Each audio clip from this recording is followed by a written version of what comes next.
जय हिंद साथियों, नमस्कार। कैसे हैं आप सभी। तो आज हम बात करने जा रहे हैं, किसकी बात करेंगे। आज ही हम बात करने जा रहे हैं, तस्वीर नहीं दिख रही क्या। दिख तो रही है पर पहचान में नहीं आ रहे। कौन हो सकते हैं सर। अरे भैया, जिनका एक हाथ नहीं दिख रहा, जिनकी एक आंख नहीं दिख रही, वही तो एक वीर बहादुर राणा सांगा थे। आइए बात करते हैं राणा सांगा की। क्या पढ़ेंगे। राणा सांगा। राणा सांगा की बात कर रहे हैं। किसकी बात कर रहे हैं। राणा सांगा की। कर्नल जेम्स टोड ने राणा सांगा की सेना में 7 राजा बताए थे, 9 राव बताए थे, 104 सरदार बताए थे। ठीक है। कर्नल टोड के अनुसार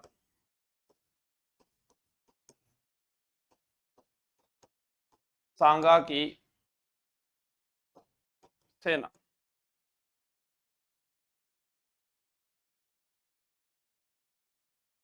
7 राजा, 9 राव, 104 सरदार।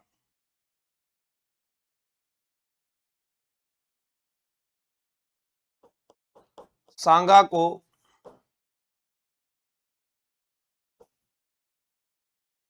सैनिकों का भग्नावशेष, भग्नावशेष का मतलब होता है सैनिक का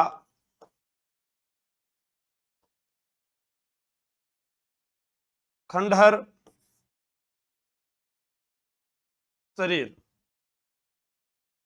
सैनिक का खंडर शरीर। तो 7 राजा थे, 9 राव थे, 104 सरदार थे, और इसको सैनिकों का भग्नावशेष कहा गया है। आपसे पूछा जाए कि इनके शरीर पर कुल घाव कितने थे।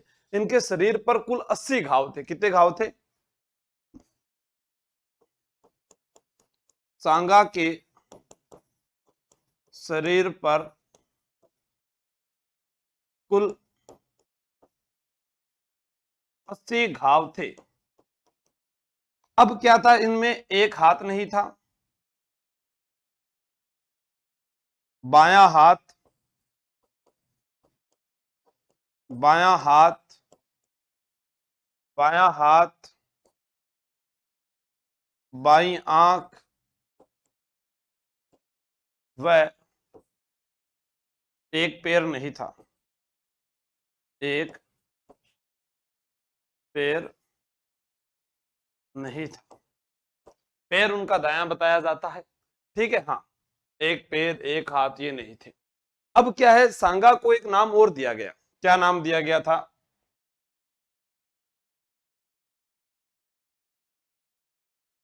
सांगा को हिंदू पथ बादशाह कहा जाता है। हिंदू पथ बादशाह कहा जाता है। अब हिंदू पथ बादशाह का मतलब क्या होता है। जैसे कुंभा, कुंभा को कहते हैं हिंदू सुल्तान। क्या कहते हैं। हिंदू सुल्तान। मालदेव को कहते हैं हिंदू बादशाह। सम्राट पृथ्वीराज चौहान को हिंदू हिंदू सम्राट पृथ्वीराज चौहान को कहा जाता है। हिंदुआ सूरज मेवाड़ शासकों को कहा जाता है। तो ये आपको ध्यान रखना है, क्या नाम लिया जाता है। हाँ, शाबाश। सभी लाइव आ गए, थैंक यू। 80 घाव के कारण ही सैनिकों को भग्नावशेष कहा गया है। हिंदू पथ बादशाह, बायां हाथ, बाईं आंख व एक पैर नहीं था। सांगा के शरीर पर कुल 80 घाव थे। कितने घाव थे। 80 घाव थे। ये आपको ध्यान रखना है। कितने घाव थे। 80 घाव थे। ठीक है। लाइट ही गई, कोई बात नहीं। तो अब देखो, आपसे पूछा जाए क्या क्या याद करना है। आप नोट लगा के लिखोगे।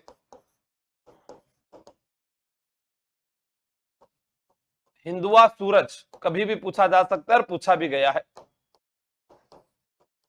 मेवाड़ शासक। आपसे पूछा जाए हिंदू बादशाह राव मालदेव।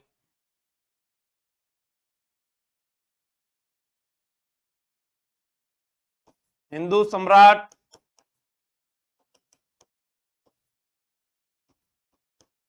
पृथ्वीराज चौहान।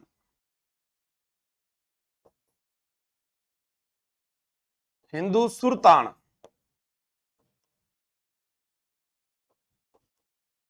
राणा कुंभा। हिंदू सुल्तान यानी मुस्लिम शासकों को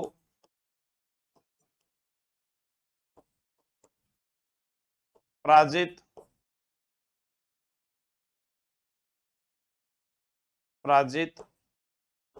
करने के कारण और हिंदू पथ बादशाह तो वो है राणा सांगा। राणा सांगा।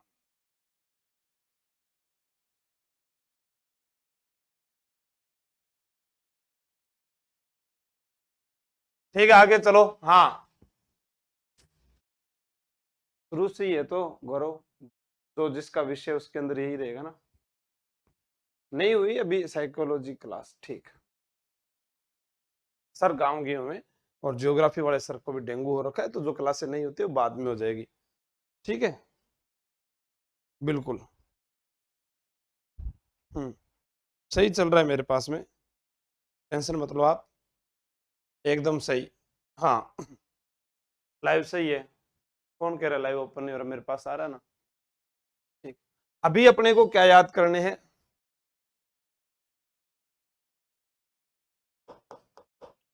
सांगा द्वारा लड़े गए युद्ध। सांगा द्वारा लड़े गए युद्ध, उसमें सबसे पहले खातोली, फिर बाड़ी, फिर गागरोन, उसके बाद में बयाना, और बयाना के बाद में खानवा। अब आप इसमें देखेंगे कि खातोली का जो युद्ध है ये 1517, 1518, 1519, 16 फरवरी 1527, 17 मार्च 1527। इसमें क्या है? खातोली में सांगा विजय, ऐसे लिख देता हूं, सांगा वर्सेस इब्राहिम लोदी।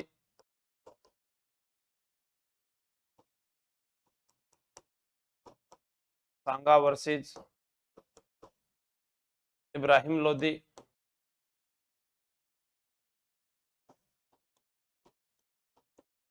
सांगा वर्सेस नासिरुद्दीन का बेटा महमूद खिलजी द्वितीय मालवा का।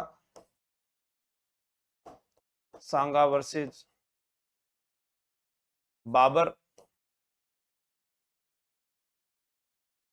सांगा वर्सेस बाबर। अब इसको याद कैसे करना है, कहां कहां हुए?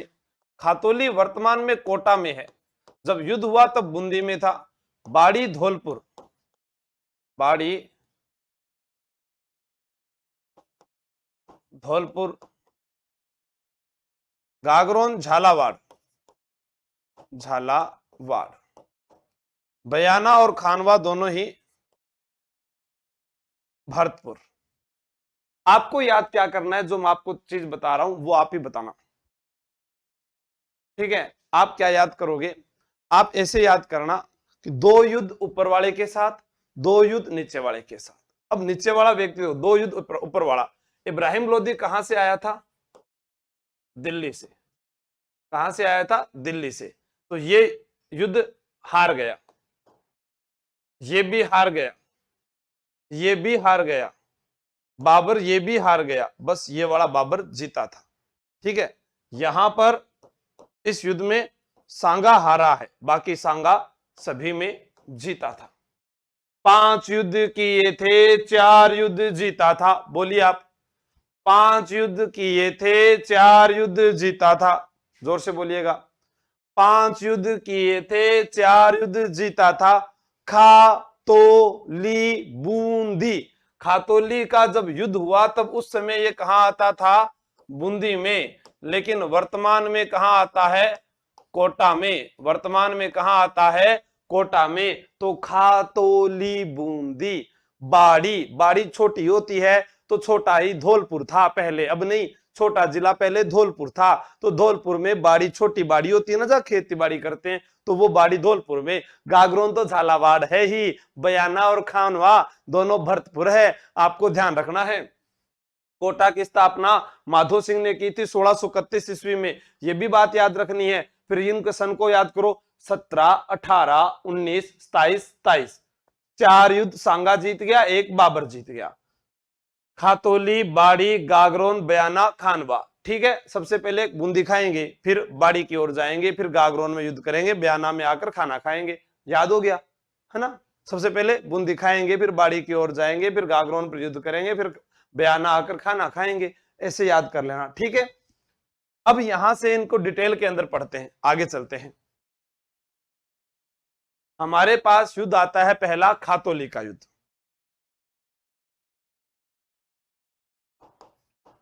1517 ईस्वी, खातोली का युद्ध कहां पर हुआ था? बूंदी में हुआ था। वर्तमान में खातोली कोटा में है।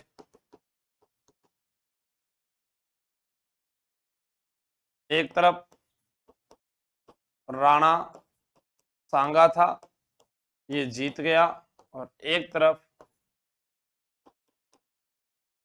इब्राहिम लोदी था, ये हार गया। नोट, इस युद्ध में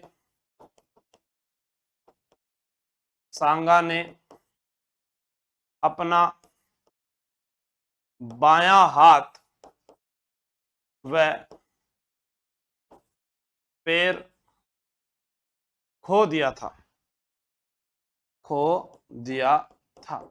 आपको याद क्या करना है कि यहां पर राणा सांगा का जो है बायां हाथ कट गया था और तीर लग जाने के कारण उनका पैर चोटिल हो गया था, बस ये याद रख लेना। हाँ ठीक है, पैर खो दिया था यानी पैर चोटिल, बस ऐसे याद रख लेना। पैर में क्या लग गया था? तीर लगने के कारण पैर चोटिल, तीर लगने के कारण। नेक्स्ट पढ़ेंगे बाड़ी का युद्ध, तीर लगने के कारण पैर चोटिल। तो आप याद कैसे करोगे? खातोली बूंदी और खो दिया हाथ और पैर। देखो, खाली और खाली बूंदी और खो दिया बायां हाथ और पैर। याद हो गया? आगे चलते हैं। नेक्स्ट लिखेंगे अपने बाड़ी का युद्ध। ये कब हुआ? 1518 ईस्वी में। कहां पर हुआ? धौलपुर में। कहां पर हुआ भाई? धौलपुर में।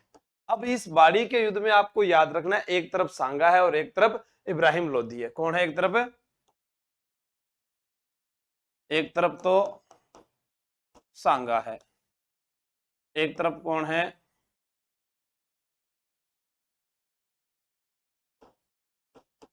इब्राहिम लोदी है। एक तरफ सांगा है और एक तरफ कौन है? इब्राहिम लोदी है। आपको याद रखना है इधर राणा सांगा है। कौन है? राणा सांगा। ठीक है, तो ये जो है बाड़ी का युद्ध, इसमें ये वापस जीत गया। इसमें इब्राहिम लोदी के सेनापति भी आए थे जिनका नाम था मियां माखन, मियां हुसैन वो मारे गए थे। ये आपसे पूछा जा सकता है। हाजी खां, दौलत खां वो भी साथ में थे, ये मुख्य था। इस युद्ध के बाद सांगा ने क्या है कि चंदेरी पर अधिकार करके मदनी राय को सौंप दिया था। अब मदनी राय को जब चंदेरी सौंप दिया गया, तब वहां पर क्या होता है कि जो मालवा का नासिरुद्दीन का बेटा था, वह जो आकर अरे उस पर अधिकार करना चाहता है। उसके बाद में जो अरे महमूद खिलजी द्वितीय था, वह गागरोन पर आक्रमण करता है। तब राणा सांगा भी अपनी सेना लेकर वहां चला जाता है, क्योंकि मेदिनी राय जो है राणा सांगा से सहायता मांगने के लिए आता है। अपने लिखेंगे इसके बारे में। इसमें मियां माखन व मियां हुसैन मारे गए।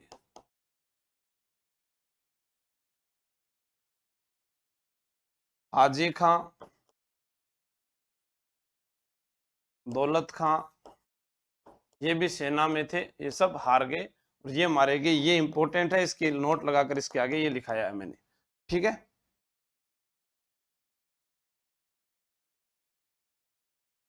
इस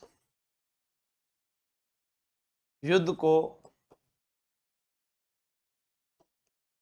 जीतने के बाद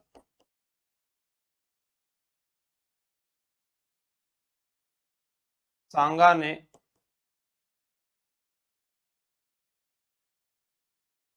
मेदिनी राय को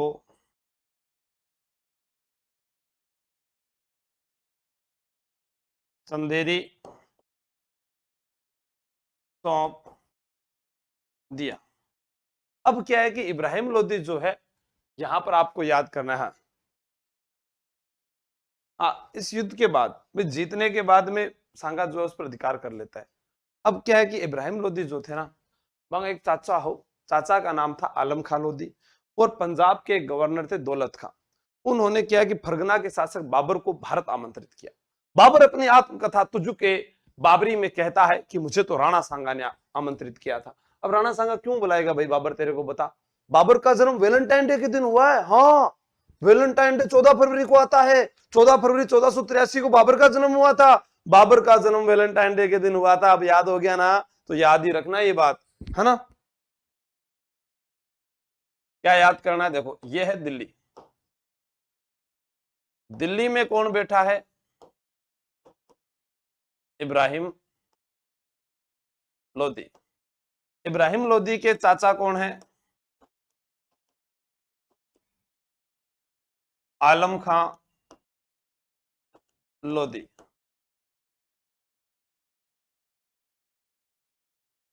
वह पंजाब के गवर्नर दौलत खां, इन दोनों ने बाबर को फरगना से भारत आमंत्रित किया। बाबर कहां बैठा था? फरगना में। फरगना जो है वहां पर आंधी जान ट्रांस ऑक्सीनिया प्रांत में बाबर का जन्म हुआ था। पिता का नाम जो था, क्या नाम था? उमर शेख मिर्जा था। माता का नाम क्या था जी? माता का नाम कुतुब निगार खानम था। दादी का नाम एहसान दौलत बेगम था। तैमूर का पांचवा वंशज था, तो चंगेज खां का 14वां वंशज था। बाबर ने मिर्जा की उपाधि का त्याग किया था। 1507 में बादशाह की उपाधि धारण की थी। ये आपको ध्यान रखना है। अंजलि वर्मा जी ली हुई है बहुत सारी क्लास इंडियन हिस्ट्री की, आपको मैंने बताया हुआ ना सबको। जिसके बेस की क्लास नहीं चले वो मुझे व्हाट्सअप कर दे, ताकि मैं टेक्निकल टीम से आपको उस कोर्स को सही चेक करवा दूं। ठीक है। तो देखो दिल्ली में कौन है? इब्राहिम लोदी। इब्राहिम लोदी के चाचा आलम खां लोदी, वह पंजाब के गवर्नर दौलत खां, इन दोनों ने बाबर को जो है फरगना से भारत आमंत्रित किया। ठीक है। हाँ।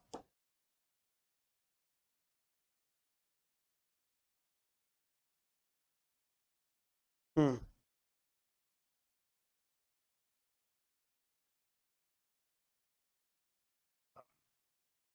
अब आपको याद क्या करना, देखो नोट लगा के लिखना।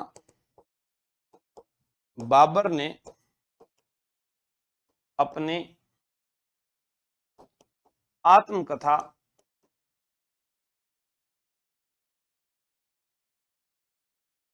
तुजुक ए बाबरी में लिखा है कि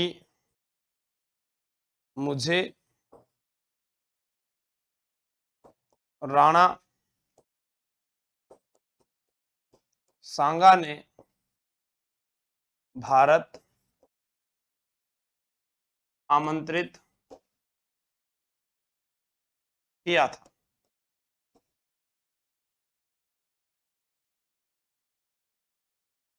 इसी पुस्तक में बाबर ने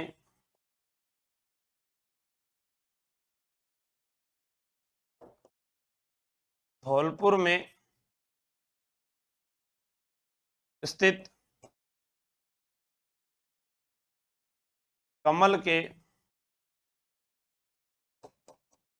बाग का वर्णन किया।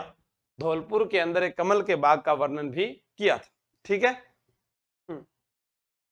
हर वीडियो के नीचे ही क्लास पीडीएफ मिलती है। नेक्स्ट, 1519 ईस्वी गागरोन का युद्ध,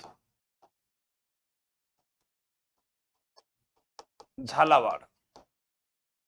अब यहां पर मध्य, वो ऊपर वाले दो युद्ध हो गया, मध्य मालवा महमूद खिलजी। कैसे याद रखोगे? मध्य मालवा महमूद खिलजी। इधर कौन आएगा? वही राणा सांगा, ये जीत गया। इधर कौन आएगा? महमूद खिलजी द्वितीय।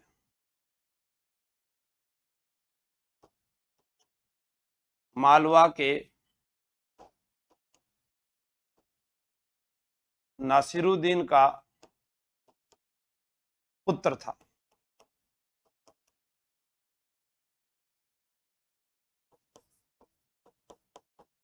सांगा ने महमूद खिलजी द्वितीय को बंदी बना लिया। वह कमरबंद, कमरबंद यानी जो इनका, अरे कहते हैं ना, बोलते हैं राज्याभिषेक के समय जो बांधा जाता है वो चीज, परगना, हाँ स्थान है ना, ठीक है, बना लिया। वह कमरबंद छीन लिया। उसके बाद रिहा कर दिया। एक ग्रंथ है तबकाते अकबरी, उसके अंदर इनके राणा सांगा के उदार जो है भाव, उसकी भी वर्णन किया गया है। पीछे वाला नोट कराऊं, कर लो, ये लो, कर लो नोट।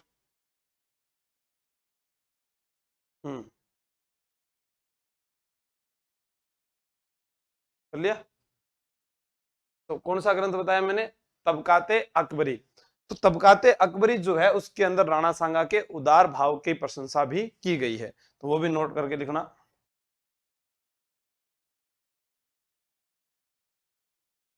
निजामुद्दीन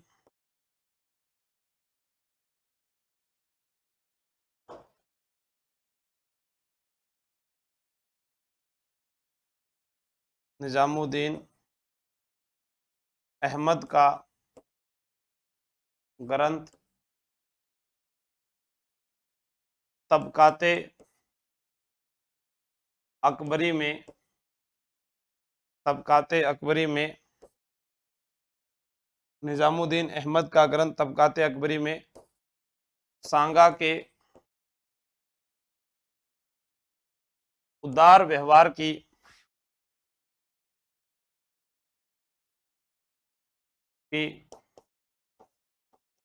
प्रशंसा की गई है।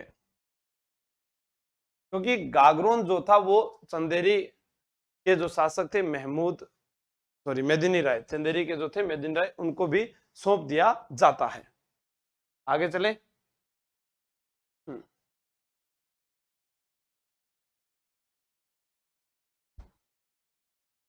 आगे हम पढ़ते हैं तो हमारे पास में आता है बाबर। कौन आता है? बाबर आ गया। क्या नाम है? बाबर। बाबर जिसका जन्म 14 फरवरी 1483 को वैलेंटाइन डे में हुआ था। पिता का नाम उमर शेख मिर्जा था, माता कुतलुग निगार खानम। कुतलुग निगार खानम। अब क्या होता है कि पूछा जाए बाबर को बाबुल बोलोगे तो काबुल याद आएगा। क्या बोलोगे? बाबुल काबुल, बाबुल काबुल, तो काबुल याद आएगा। ठीक है। हाँ, तो मकबरा कहां पर है? काबुल में। बाबर। अब देखो मैं आपको दो चीज बताता हूं, आप ऐसे याद करना। बाबर, अकबर, दोनों के नाम के पीछे देखो क्या है? बर। बर। बर्बर वाले राजा आएंगे, पानीपत का युद्ध कर जाएंगे। बरदर्रा ब्यावर में है। अच्छा, याद हो गया। बर्बर वाले राजा आएंगे, पानीपत का युद्ध कर जाएंगे। अब बाबर और अकबर में पहले कौन आता है? बाबर आता है। तो यहां पर लिखोगे पानीपत का प्रथम युद्ध, और यहां पर लिखोगे पानीपत का दूसरा युद्ध। अब क्या तारीख? तारीख भी देखो, ये हुआ था 1526 में, 21 अप्रैल 1526 में, और ये वाला हुआ था 1556 में, 5 नवंबर 1556। तो 5 नवंबर 1556 और ये 21 अप्रैल 1526। तो ये याद करना। पूरी डिटेल तो मैं आपको बाबर के बारे में बाद में बताऊंगा जब अपने कोई भारतीय इतिहास का टॉपिक पढ़ेंगे। तो पानीपत की प्रथम लड़ाई 21 अप्रैल 1526 को हुई। इस लड़ाई में बाबर ने इब्राहिम लोदी को हराया। अब एक प्रश्न बनता है बहुत अच्छा, दिल्ली सल्तनत का पहला शासक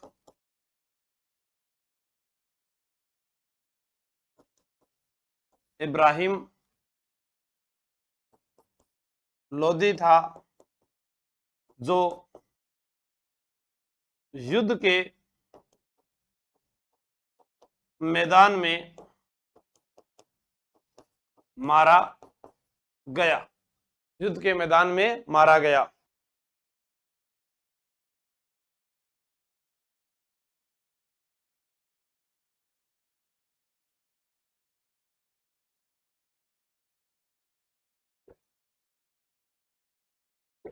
अब क्या होता है, इसको तो हरा दिया। इसके बाद में इब्राहिम लोदी जो है वो सांगा के खिलाफ युद्ध अभियान की तैयारी करने लगता है। एक व्यक्ति था जिसका नाम था हाकिम निजाम खां, जिसको सांगा ने बयाना भरतपुर को सौंप रखा था। लेकिन निजाम खां जो होता है वो किससे मिल जाता है? बाबर से। ठीक है, आगे पढ़ते हैं। देखो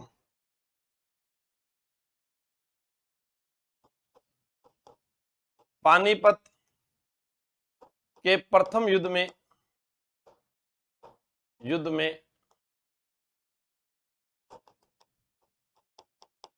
सांगा को हराकर, सॉरी, इब्राहिम लोदी को, इब्राहिम लोदी को पानीपत के प्रथम युद्ध में इब्राहिम लोदी को हराकर बाबर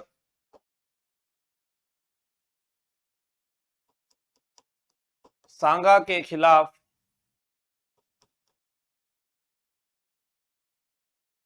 अभियान की तैयारी करता है।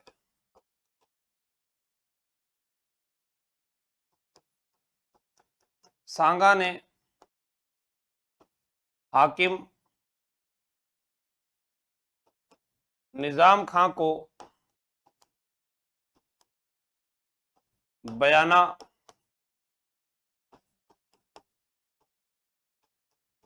सौंपा था। लेकिन अब जिहाद का कहकर हाकिम निजाम खां को बाबर ने निजाम खां को अपनी ओर मिला लिया। तो अब युद्ध कौन सा होगा, आपके दिमाग में आ गया होगा कि यहां से आकर जब अपने बात करते हैं तो बयाना के युद्ध की बात करेंगे। और बयाना का युद्ध हुआ था 16 फरवरी 1527 को। बयाना का प्राचीन नाम श्रीपंथ है। इस युद्ध में राणा सांगा विजय होता है। अब होगा बयाना का युद्ध 16 फरवरी 1527 ईस्वी, भरतपुर।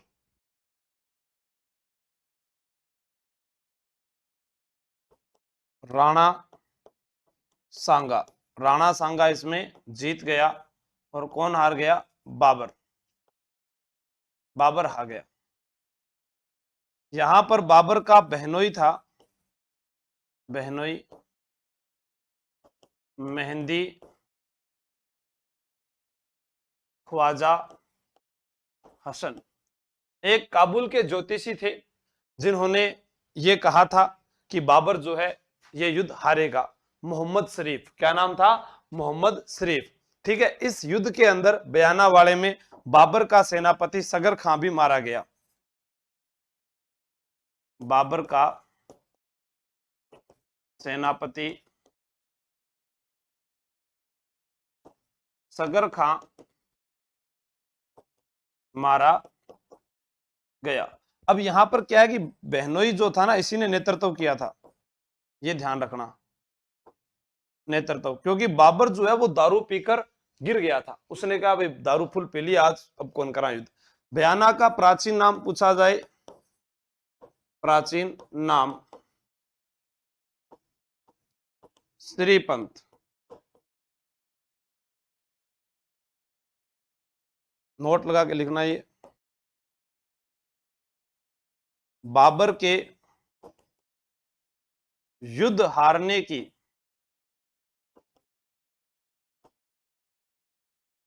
भविष्यवाणी की मोहम्मद शरीफ ने। ये कहां के थे, काबुल के थे, काबुल के ज्योतिषी थे।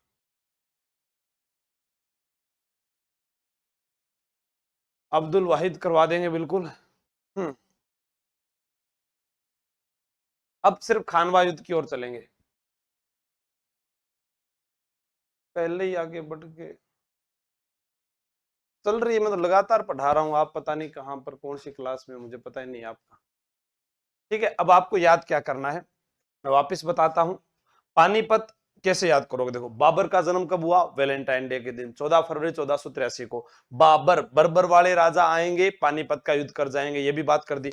बाबर का भारत पर 5वां पानीपत का आक्रमण था, क्योंकि 1519 में उसने बाजोर में भेरा पर आक्रमण किया था, और बाजोर में ही पहली बार बाबर ने भारत के अंदर जो है बारूद का प्रयोग किया था।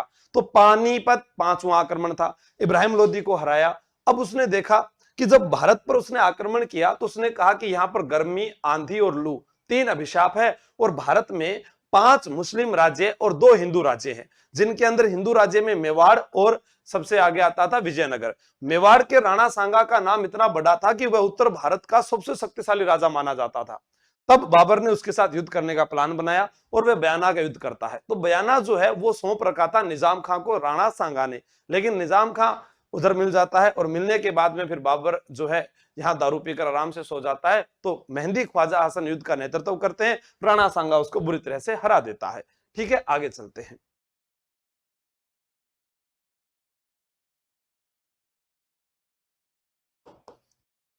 खानवा का युद्ध 17 मार्च 1527 ईस्वी। आप कैसे याद करोगे, आज खाना खाने के लिए अपने सर रूपवास तहसील चलेंगे। कहां चलेंगे, रूपास तहसील। अच्छा, रूपास तहसील कहाँ है? भरतपुर में है। वहीं पर खाना खाएंगे, मम्मी ने कहा है कि वहीं पर खाना ले आना अपने गुरु के लिए। ठीक है, तो यहां ध्यान रखना, खाना खाकर अपने गंभीर नदी का पानी पिएंगे। गंभीर नदी जो है इसी को उटगन नदी भी कहा जाता है, उटगन नदी भी कहा जाता है। हाल ही में इसके ऊपर काली तीर जो है वो काली तीर क्या कन्निकट जो है परियोजना चलाई जा रही है उटगन नदी पर, यह आपको याद रखना है। ठीक है। अब क्या हुआ खानवा युद्ध के अंदर, यह खानवा का युद्ध है, इधर बाबर, इधर सांगा। सांगा ने पाती पर्वन लिखा। सांगा ने क्या लिखा? पाती पर्वन लिखा।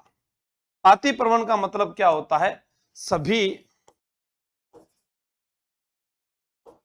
राजपूत शासकों को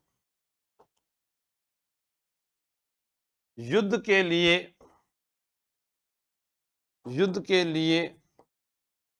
एक झंडे के नीचे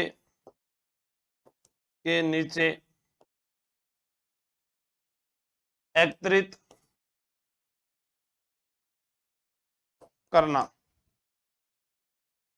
क्लास में फ्री हो गई। युद्ध के लिए एक झंडे के नीचे एकत्रित करना, सभी राजपूत शासकों को युद्ध के लिए एक झंडे के नीचे एकत्रित करना। अब इधर कौन है? बाबर है। हाँ, अब बाबर जो है अपने को याद करना है कि बाबर जो है वह क्या करता है यहां पर कि जो युद्ध से पहले क्या क्या कहता है? ये कहता है सैनिकों को, सैनिकों ये मेरी लड़ाई नहीं है, ये जिहाद की लड़ाई है, हिंदू और मुसलमान की लड़ाई है। तब कुछ सैनिक जागते हैं। फिर सैनिकों ने कहा कि बाबर तेरा क्या है, तो फिर से हमें मार पड़वा देगा। तब बाबर ने कहा कि आज के बाद मैं दारू का त्याग करता हूं। ड्राम पिया कर तो दारू का, मदिरा ही छोड़ दी इसने, बंद कर दिया। हाँ, बड़ा बड़ा ड्राम, छोटा छोटा गिलास हम पिया कर तो सुराई होया करती बा पीर डर। हाँ, थोड़ी सी पी ली है, ऐसे वो गाना था ना, ऐसे ही। फिर बाबर ने कहा कि मुसलमानों आप फिक्र मत करो, मैं आप पर लगने वाले तमगाकर को माफ करता हूं। ठीक है, तो वो तमगाकर भी माफ कर दिया। तो इन्होंने क्या किया? जिहाद का नारा दिया, जिहाद का नारा दिया। तमगाकर माफ। तमगाकर क्या होता था? मुसलमानों पर लगने वाला व्यापारिक कर, मुसलमानों पर लगने वाला व्यापारिक कर। ठीक है, उसके अलावा आपसे पूछा जाए मदिरा का त्याग, मदिरा का त्याग किया। युद्ध बाबर जीता। और सबसे मेन जो युद्ध में भूमिका रही वो थी तुलगुमा पद्धति का प्रयोग। युद्ध सुबह 9:30 बजे शुरू हुआ। प्रातः 9:30 बजे युद्ध शुरू हुआ। राणा सांगा ने पाती पर्वन भेजा था। इधर से पृथ्वीराज कछुआ आता है। राव गांगा भी 4000 सैनिक मालदेव के साथ भेजता है। बीकानेर का कल्याणमल आता है और झाला अज्जा सादड़ी से आता है। देवलिया का बाग सिंह आता है। इडर का भारमल आता है। अशोक परमार जो था भरतपुर का, उसने यहां पर वीरता दिखाई थी। राणा सांगा उसकी वीरता से प्रभावित हुआ था। एकमात्र मुस्लिम सेनापति हसन खां मेवाती था और एकमात्र अफगान सैनिक राणा सांगा की सेना में वो था महमूद लोधी। लेकिन नागौर के खानजादा ने और सिलहदी के रायसिन के सिलहदी तंवर ने राणा सांगा के साथ विश्वासघात किया था और राणा सांगा ये युद्ध हार गया। ठीक है, फिर मालदेव के द्वारा राणा सांगा को घायल अवस्था में युद्ध से बाहर निकाला जाता है और उसके बाद में आप आगे की बात पढ़ेंगे कि उसे कालपी मध्य प्रदेश पहुंचाया गया और 30 जनवरी 1528 को राणा सांगा की मृत्यु हो गई। अब यहां पर देखेंगे कि बाबर ने किस प्रकार से युद्ध को जीता, और जब युद्ध जीत गया तो उसने गाजी की उपाधि धारण की थी। हिंदुओं पर विजय प्राप्त करने के बाद गाजी की उपाधि धारण की जाती है। इस दुर्गमा पद्धति को उस्मानी पद्धति कहते हैं, रूही पद्धति कहते हैं। आइए मैं आपको युद्ध के मैदान में ले चलता हूं, लेकिन कमजोर दिल वाले इसको मत देखे, क्योंकि मैंने कहा है कि यहां पर इडर से भारमल आया था, मेड़ता से बीरमदेव आया था, बीकानेर से कल्याणमल आया था, मारवाड़ से आया था कौन बताइएगा, बताओ जल्दी से, मारवाड़ से कौन आया था राणा सांगा के साथ देने के लिए? मारवाड़ में कौन आया वो गुरु जी, बताओ जल्दी से कौन आया था, कमेंट करके बताओ। अरे राव गांगा के द्वारा 4000 सैनिक भेजे गए थे, तब कौन आया था? मालदेव आया था। भरतपुर का अशोक परमार था, चंदेरी का मेदिनी राय था, हसन खां मेवाती मुस्लिम सेनापति था, और महमूद लोदी अफगान शासक था, झाला अज्जा सादरी का था, देवलिया का बाग सिंह था। बहुत बड़ी सेना थी। सिरोही का भी था अखेराज। आइए ये देखिए, बूंदी, बूंदी का नारायण दास था, पूरा एकमात्र मुस्लिम सेनापति हसन खां मेवाती है, एकमात्र अफगान शासक महमूद लोदी है। ठीक है, यहां राणा सांगा आगे दिख रहा है, बाबर पीछे दिख रहा है। यह तुलगमा युद्ध पत्ती है, जहां उसके दो प्रसिद्ध तोपची थे, मुस्तफा अली, उस्ताद अली, बाबर के प्रसिद्ध तोपची थे। बाबर ने मुसलमानों पर लगने वाला तमगा कर माफ किया था, गाजी की उपाधि धारण की थी, काफिरों को मारने वाला, जिहाद यानी धर्म युद्ध का नारा दिया था। बाबर ने युद्ध से पहले मदिरा का त्याग किया था, तुलगमा तोपखाना उस्मानी विधि का प्रयोग किया था। और यहां पर हार का कारण, राणा सांगा सेना के आगे आगे चल रहा था, पीछे से कौन आ रहा है पता ही नहीं चला, लेकिन बाबर ऐसे सेना से देख रहा था, जहां कमजोर सैनिक पड़ रहे थे वहीं अपनी सेना को लगा रहा था। यह आपको विशेषकर याद रखना है। ठीक है,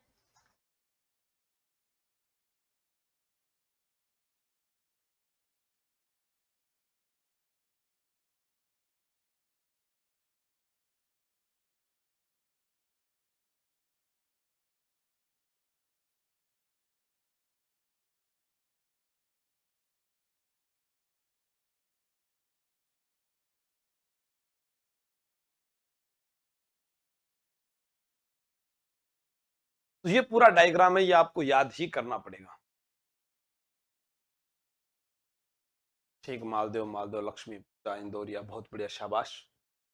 अभी अपने बात करते हैं, यहां सांगा घायल हो गया, फिर इसको तो डायग्राम में आप पीडीएफ में बाद में देख ही लोगे। ये सारे के सारे आपको व्यक्ति याद करने हैं।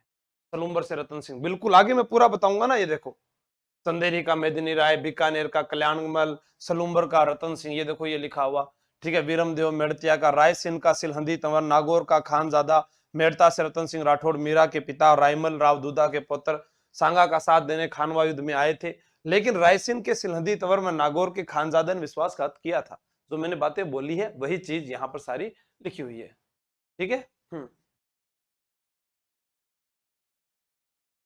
इस तो बहुत लाग गई है वीरेंद्र, के करा बोलता बोलता थक जावा। हाँ, सुबह ऑफलाइन में 7 घंटा लगातार। टाइम टेबल देखा करो, कभी आओ ना, कभी सर चश्मा लगाओ ना, है? आगे चले।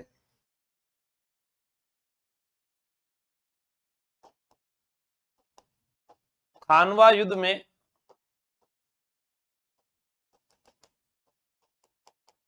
सांगा के घायल होने पर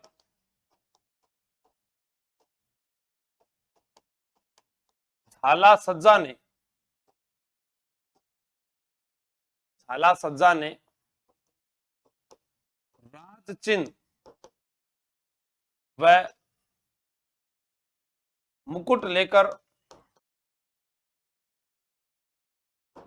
युद्ध जारी रखा, युद्ध जारी रखा था। आपसे पूछा जाता है, जारी रखा। और यहां पर जब अज्जा युद्ध जारी रखता है तो अज्जा का साथ आकर सलूम्बर का रतन सिंह देता है। सलूम्बर वर्तमान में नया जिला बनाया गया है, जो उदयपुर से अलग करके बनाया गया है। चुंडावतों का विशेष ठिकाना हुआ करता था। चुंडावत मांगे सेनानी सर काट दियो छतरानी, हाड़ी रानी सहल कंवर का स्मारक भी सलूम्बर में है।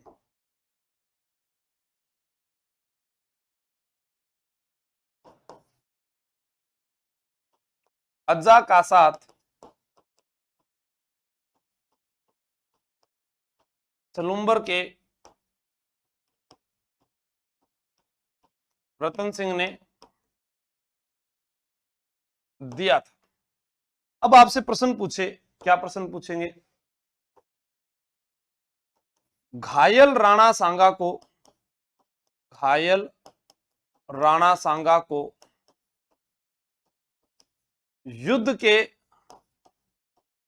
मैदान से बाहर मालदेव लाया और बसवा, दौसा पहुंचाया। यहां पर राणा सांगा का स्मारक बना हुआ है।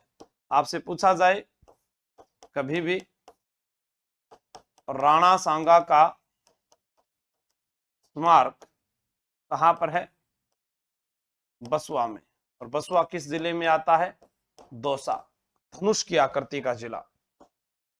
शुभंकर खरगोश। अशोक परमार की वीरता से प्रभावित होकर सांगा, अशोक परमार की वीरता से प्रभावित होकर सांगा ने बिजोलिया ठिकाना दिया था। बिजोलिया ठिकाना दिया था।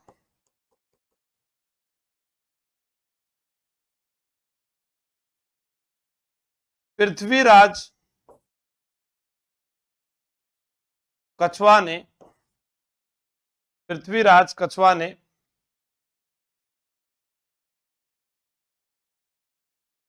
सांगा की वीरता से प्रभावित होकर अपने पुत्र का नाम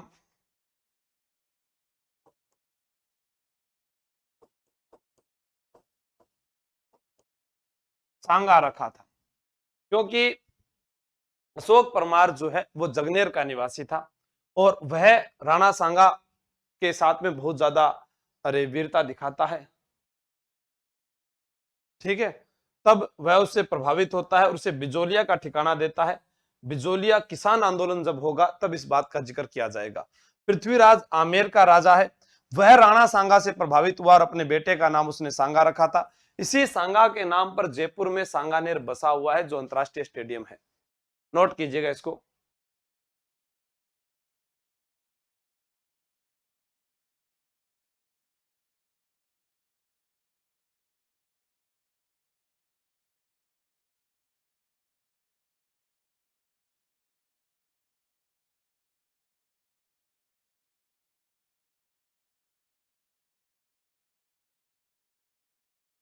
आगे चलते हैं। राणा सांगा की सेना जो पीलिया खाल तक थी, पीलिया खाल तक थी, जो कानोता बसवा तक रह गई। कानोता जयपुर में आता है, वहां तक उसकी सेना जो है रह जाती है। सांगा की सेना में एकमात्र अफगान शासक महमूद लोदी बताई दिया। सांगा की सेना में मुस्लिम सेनापति हसन खां मेवाती। आपको याद रखना है, बाबर का सेनापति कौन था यह नहीं पूछा गया है। मुख्य सेनापति अब्दुल अजीज था, अब्दुल अजीज था, यह नहीं पूछा गया है। 30 जनवरी 1528 ईस्वी को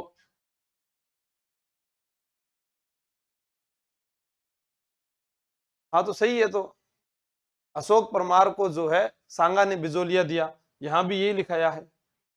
अशोक परमार की वीरता से प्रभावित होकर सांगा ने बिजोलिया ठिकाना दिया था, यहां पर भी यही लिखा रहा हूं लक्ष्मी जी, अलग क्या लिखाया है।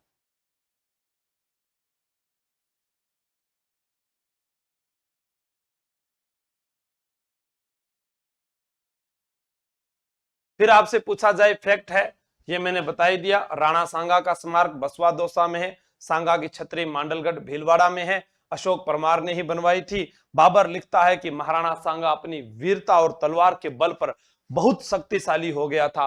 मालवा, गुजरात व दिल्ली के सुल्तानों में एक भी ऐसा शासक नहीं था जो उसको अकेले को हरा सके।